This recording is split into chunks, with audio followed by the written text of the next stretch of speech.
Bueno, ante todo, un afectuoso saludo a los amigos, a los participantes de este sexto simposio internacional del Centro Mundial de Estudios Humanistas que se desarrolla en Lima, Perú. Quisiera presentarles una ponencia cuyo título es Unidad en la diversidad, de una necesidad histórica a una construcción intencional. La humanidad atraviesa un momento de fragmentación. Aunque no sea fácil dar una respuesta definitiva, es interesante preguntarnos cómo se ha llegado a este momento.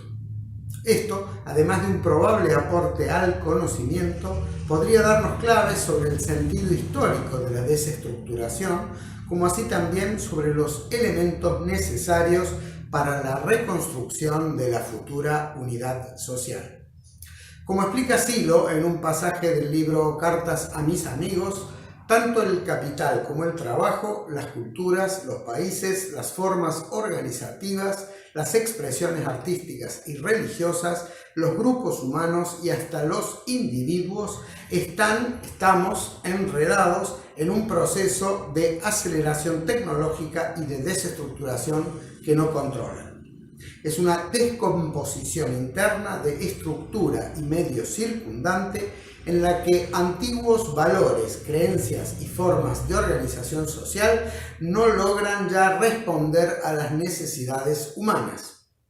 Se trata de un largo proceso histórico, continúa Silo, que hoy hace crisis mundial y que afecta a todos los esquemas políticos y económicos, no dependiendo de estos la desorganización general ni la recuperación general. Las diversas estructuras sociales, desde las más primitivas a las más sofisticadas, tienden a la concentración progresiva hasta que se inmovilizan y comienza allí su etapa de disolución, de la que arrancan nuevos procesos de reorganización en un nivel más alto que el anterior.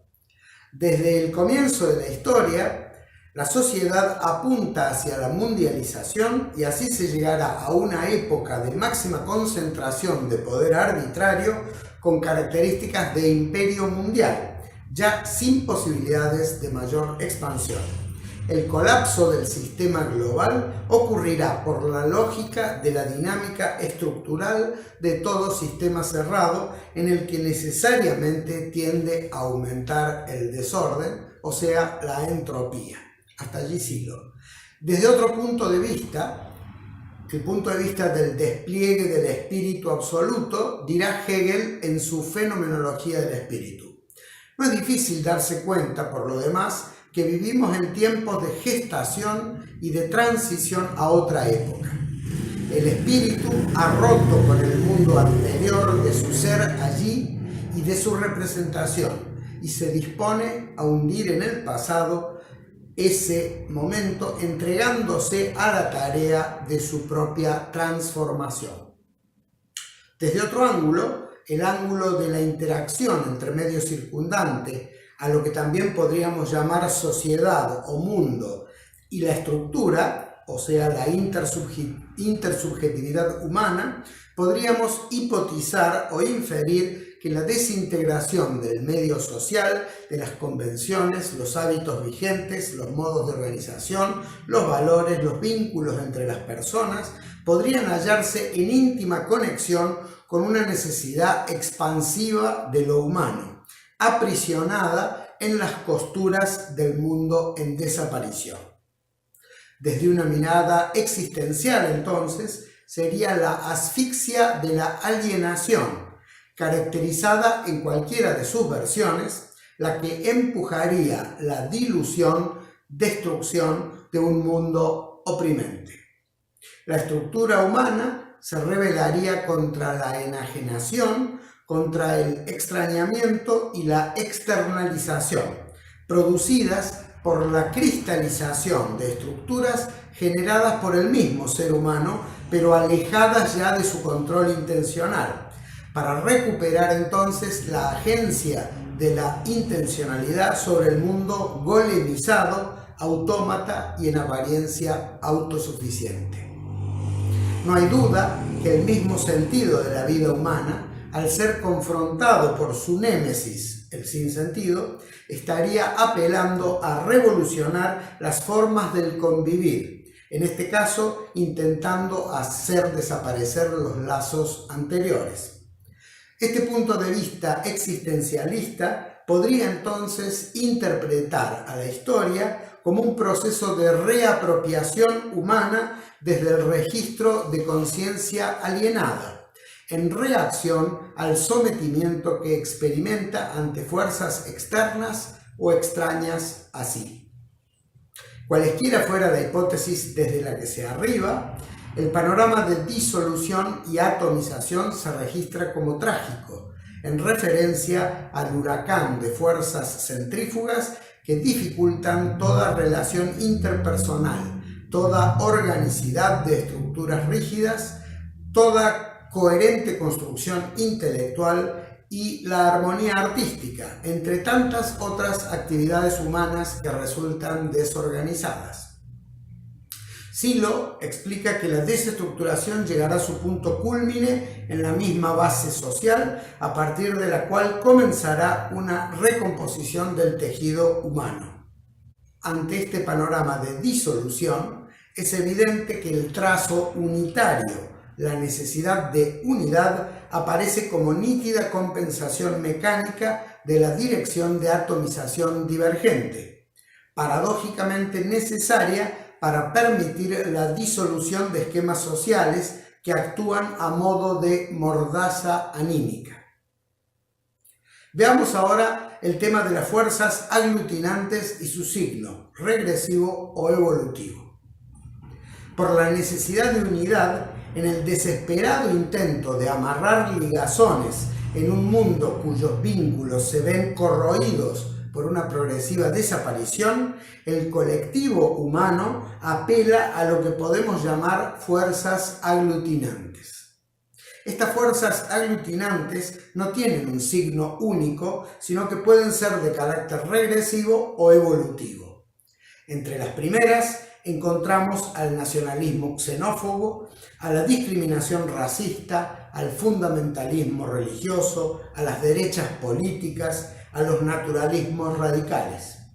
Todos ellos contienen una matriz antihistórica que atrae a millones de personas, convocando a un regreso ante la crisis del presente. Las rasantes transformaciones del paisaje humano en creciente mundialización incorporan una interacción cultural nunca experimentada anteriormente. Este hecho, sumado a la inestabilidad producida por los veloces cambios, producen fuertes repliegues hacia zonas de aparente seguridad psicológica, buscándolas en lo particular y en lo reconocido. Ante la incertidumbre del futuro, se rehúye al presente buscando refugio en el pasado.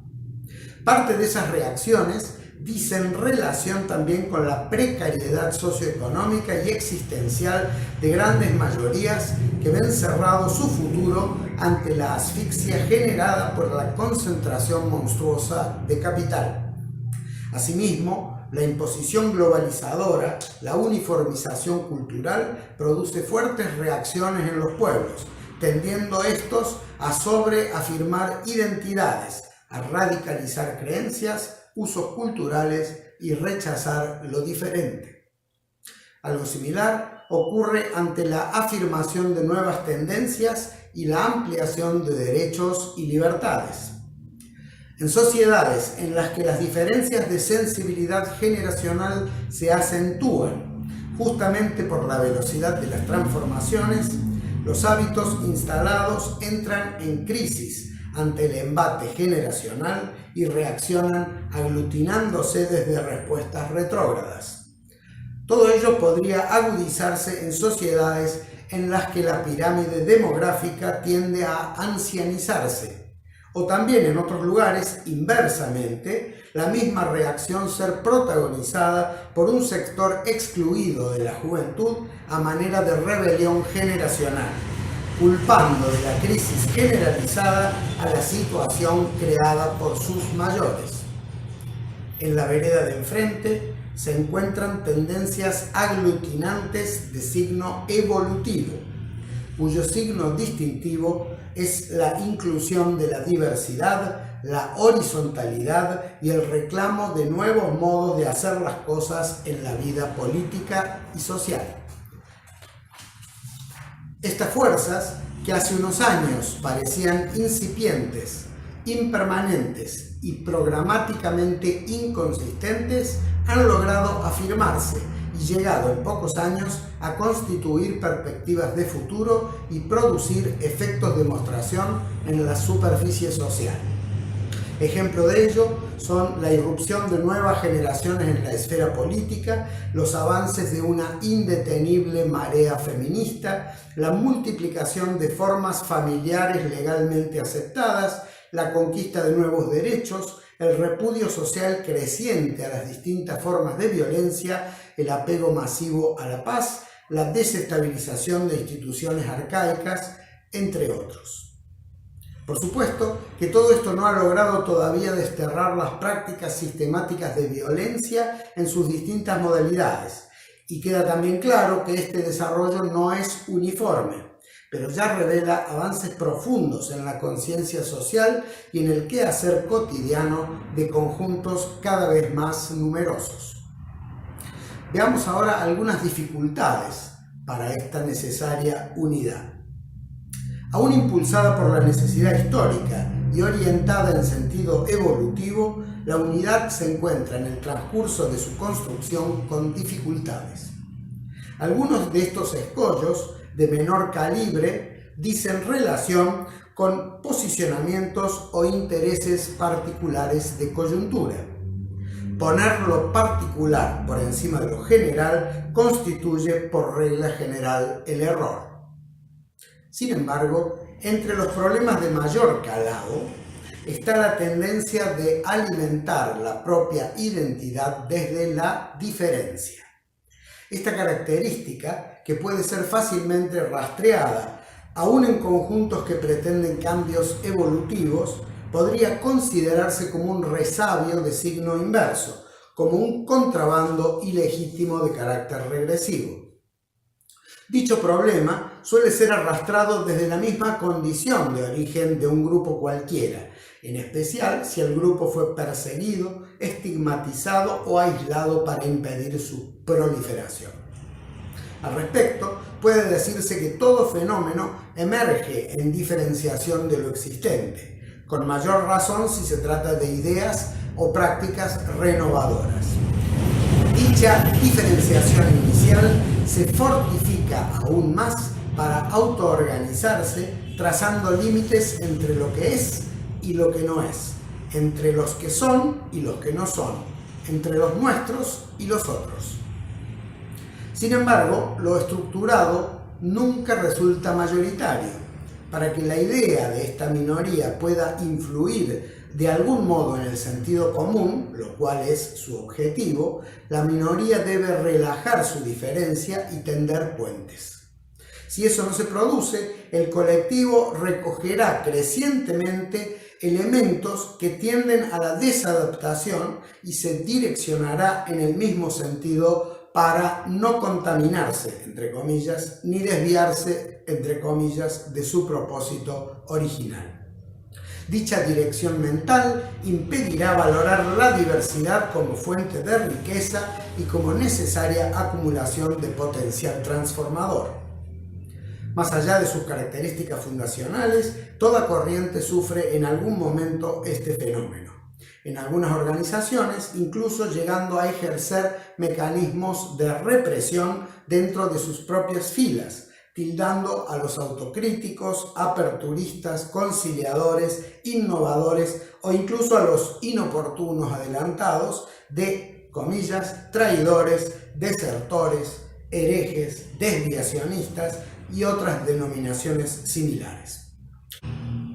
La raíz de esta exacerbación identitaria que dificulta la relación paritaria con otros está, por un lado, en la propia memoria, que constituye la base de la identidad, por otro lado, en el sentido de comunidad que otorga. Engrandecer verdaderamente la propia identidad, reconociendo las virtudes de otros, es abandonar la tendencia a considerar lo propio como lo mejor, ya que lo mismo le sucede a todos los demás, siendo impropio pedirles algo que uno no está dispuesto a hacer. Resaltar imperfecciones en los proyectos colectivos iniciados por otros, característica fundamental del alimento diferenciador, no solo impide su mejora, en el caso de que aquellas imperfecciones existan, sino que también dificulta observar mejor las propias imperfecciones y las virtudes de los demás. El problema reside en que no es sencillo desprenderse de la propia memoria, de los afectos y vivencias ligados a ideas y prácticas que se abrazan con fervor reverencial. La definición identitaria suele condensar a modo de síntesis un paisaje de formación, una respuesta generacional, también individual, y un poderoso mandato cultural que se resisten a ser abandonados. Es la bandera que no puede ser entregada en la batalla vital, so pena de registrarse como íntima traición a las mejores causas. Pero la idea de abandono es radical y ficticia. La identidad es en realidad un fenómeno dinámico que deberá necesariamente alimentarse en adaptación creciente del medio variable. De lo contrario, quedará cristalizada en sus pétreos recuerdos. Esa comprensión de identidad dinámica es el umbral para una complementación real con otros y obviamente la base mínima para emprender transformaciones. En cuanto al sentido de comunidad, una necesidad de la conciencia que busca completarse con otros, este sentido también puede ampliarse y diversificarse. Si uno mira detenidamente, uno pertenece en todo momento a comunidades diversas, vecinos, familias, conciudadanos, compañeros de labores, compañeros de ideas, etc. Estas comunidades, a su vez, están en movimiento compositivo e histórico. Unos vienen, otros se van. De allí que aferrarse a la idea de una sola comunidad de modo estático es ir contra la evolución de las cosas y redunda en sufrimiento. Las comunidades pueden ampliarse en sentido no solamente cuantitativo, sino también cualitativo, emprendiendo relaciones creativas con otras para conformar nuevas entidades. Así ha sucedido a lo largo del proceso humano con todos los pueblos de la humanidad. Además de esto, hay una paradoja histórica en el desarrollo de todo conjunto que puede enunciarse del siguiente modo. Comillas. Los núcleos de ideación, de doctrina o creencia solo existen en su forma pura, original o supuestamente ideal en entornos diferenciados, pequeños y relativos cultural e históricamente a sus condiciones de origen. Para trascender a otros ámbitos extensos de complejidad creciente y en relación con culturas y momentos históricos distintos, deben perder parte de su calidad original. Cierra comillas.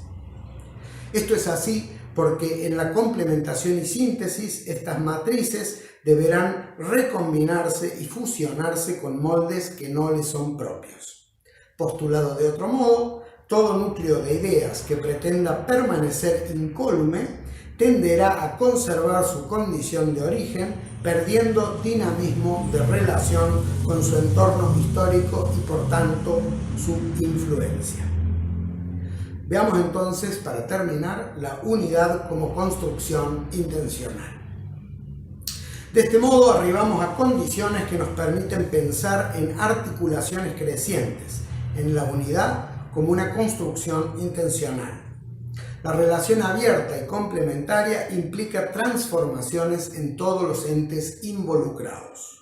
Es una ilusión influir sin ser influido. No es posible transformar sin ser a la vez transformado.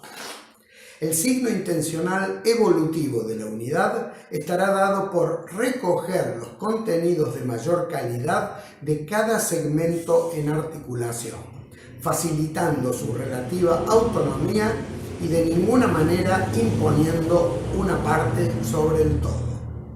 De esta manera, articulación y sus fragmentos se nutren de lo mejor de cada quien, de cada historia y de cada memoria, dejando intactas la influencia sectorial acumulada y su crecimiento.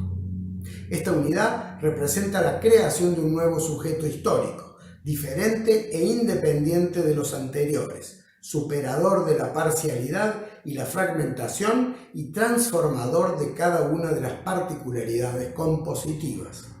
Sujeto que, a su tiempo, y por virtud de un nuevo desacomodo de las circunstancias históricas, será necesario interpelar y deconstruir. Para finalizar, bien vale recordar una frase del humanista del Renacimiento, Pico de la Mirandola, quien en sus 900 tesis decía: aquello que entre los cabalistas se dice Metatrón es sin duda lo que es llamado Palas por Orfeo, mente paterna por Zoroastro, hijo de Dios por Mercurio, sabiduría por Pitágoras, esfera inteligible por Parménides. O en palabras de Silo, recogidas en el documento humanista, entre las aspiraciones humanistas y las realidades del mundo de hoy se ha levantado un muro. Ha llegado pues el momento de derribarlo. Para ello es necesaria la unión de todos los humanistas del mundo. Gracias.